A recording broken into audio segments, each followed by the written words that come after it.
Sometimes our eyes play tricks on us. If I was going to make a list of themes for the book of Revelation, this would be one of my top 2 or 3. So the book of Revelation comes to us, and it really says what a lot of the gospel has been saying the whole time, and it's that sometimes our eyes play tricks on us, that when we look around, what we see isn't really always what necessarily is there. That sometimes we can look at the world and think it is crumbling around us, but in reality, it's actually the moment of our resurrection. That sometimes we can look around us and we can actually think that everything is tranquil and bliss, but in reality, there is a war that is brewing. Sometimes our eyes play tricks on us. But what I've also learned is this: regardless of what I see or don't see, God is always writing his story. He always has his pen to the parchment, and he was always writing his story. Revelation chapter 12 is one of those texts where it pulls back the veil and says, sometimes what you think you see isn't actually what's there. Revelation chapter 12, verse 1, a great sign appeared in heaven, a woman clothed with the sun, with the moon under her feet, and a crown of 12 stars on her head. She was pregnant and cried out in pain as she was about to give birth. So what we have is this majestic sign that as John is saying, is revealing something to us. And it's a woman, and she is pregnant. Now the question that everybody wants to know, and that frankly, there isn't a great answer to, is who is this woman? And what I mean by great answer is there isn't an answer that summarizes this woman at every aspect of her description in Revelation 12. However, there are prime leading candidates. And one of them is revealed to us by answering the question, not just who is the woman, but who is the woman pregnant with. Verse 5, she gave birth to a son, a male child, who will rule all the nations with an iron scepter. I mean, at that point, I'm going like, who's the baby? Come on, Christians, who's the baby? It's Jesus. It's the Messiah. As a matter of fact, they're quoting from Psalm chapter 2, verse 9. They're quoting this messianic text, which talks about the coming Messiah ruling the nations with an iron scepter. And Christians refer to this person as Jesus. So now all of a sudden, we have Jesus being born, which then on some level answers our question, who is this woman? Well, on one level, this woman is a symbol of Mary. And all of a sudden we realize that in Revelation chapter 12, we're in the little town of Bethlehem. That we're on the silent night, the holy night. That we are in the moment that Christmas is centered on, the birth of Christ. Now, the thing that's fascinating, though, is that even though we look at this as this tranquil moment, even though we look at this as this, oh, silent night, matter of fact, immediately in verse 2, something already signifies that it's a little different. Because this woman is screeching in pain as she's about to give birth. It's one of the things I always find interesting about the nativity scenes that I go up and watch. You know, the live nativity scenes. It's like Mary's like, oh, and then when the baby comes, there might be like one like, ah, and then it's like, baby's out. It's like, but come on, I've actually watched 3 of my biological children be born. Out of my 4, because we adopted our 4th.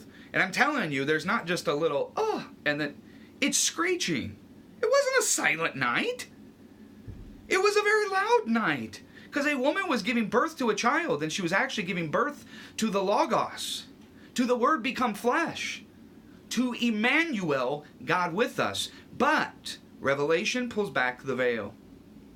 Because in verse 3, another character is on the scene that you don't typically see in a lot of the nativity scenes. Revelation chapter 12, verse 3, then another sign appeared in heaven, an enormous red dragon with 7 heads and 10 horns and 7 crowns on its heads. Its tail swept a third of the stars out of the sky and flung them to the earth. The dragon stood in front of the woman who was about to give birth so that it might devour her child the moment he was born.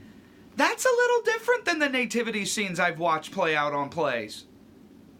As a matter of fact, I mean, think about that. You know, you walk up to the nativity scene and be like, hey man, you know, who's your child? Oh, my child's one of the donkeys. Who's your child? Well, our baby is baby Jesus. Who's your child? Mine's the dragon about ready to eat Jesus.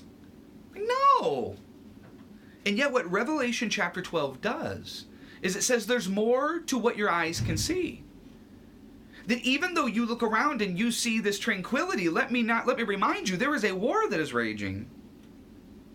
There is an enemy that is prowling. There is a lion looking to devour you. There is a dragon looking to thwart the will of God.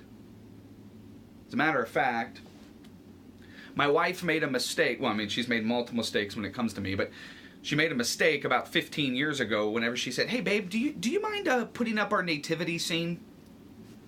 Gladly.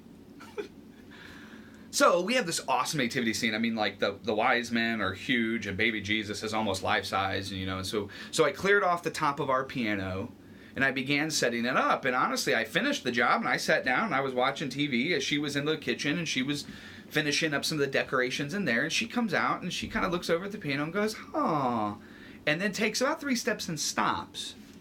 And she goes, "What's that?" I was like, "What's what?" "What's that?" She points at the nativity scene. I was like, "Well, I mean, that's baby Jesus. I mean, come on. Babe, I'm surprised you didn't know that was baby. She's not baby Jesus." "What is that?" It's like, "Oh, well, it's a dragon." She's like, "What's a dragon doing in our nativity scene?" I said, "Babe, Revelation 12. Now, after 15 years, this is a tradition that every single year we place a dragon in our nativity scene. Number one, in honor of my mentor, Dr. Robert Lowry, who was the first one that gave me this idea. But number two, as a reminder to me and my family that there is an enemy, that we are celebrating the birth of the child Christ. We are celebrating the birth of Jesus, of God in the flesh. But the only reason why Jesus is becoming flesh at this time and in this setting is because there is a war to be fought, is because there is an enemy to thwart, is because there is a dragon to slay. And so throughout the Christmas season, we have the dragon as a part of our nativity scene to remind us one of the key themes of Revelation, that there is more than what there is always meets the eye, that sometimes our eyes play tricks on us. That sometimes what it is that we think that we see may not actually be all that is there. Listen, I don't know what it is that you're going through right now. I don't know if you're going through a time where you feel like your world is crashing down, but let me just pull back the veil and say this. God never puts down his pen. He never stops writing his story, and you play an important part in it. And maybe some of you are experiencing just a time of absolute tranquility. And the goal here is not to disrupt that. It's to pull back the veil and say, be vigilant. Remember that there is a dragon that is looking to devour you, that is looking to upturn your silent night into a night of horror. So be on guard. Secure the belt of truth. Sharpen the sword of the Word of God. And as Randy Garris used to always say, and let's get out there and slay some dragons. I love you guys. Have a good week.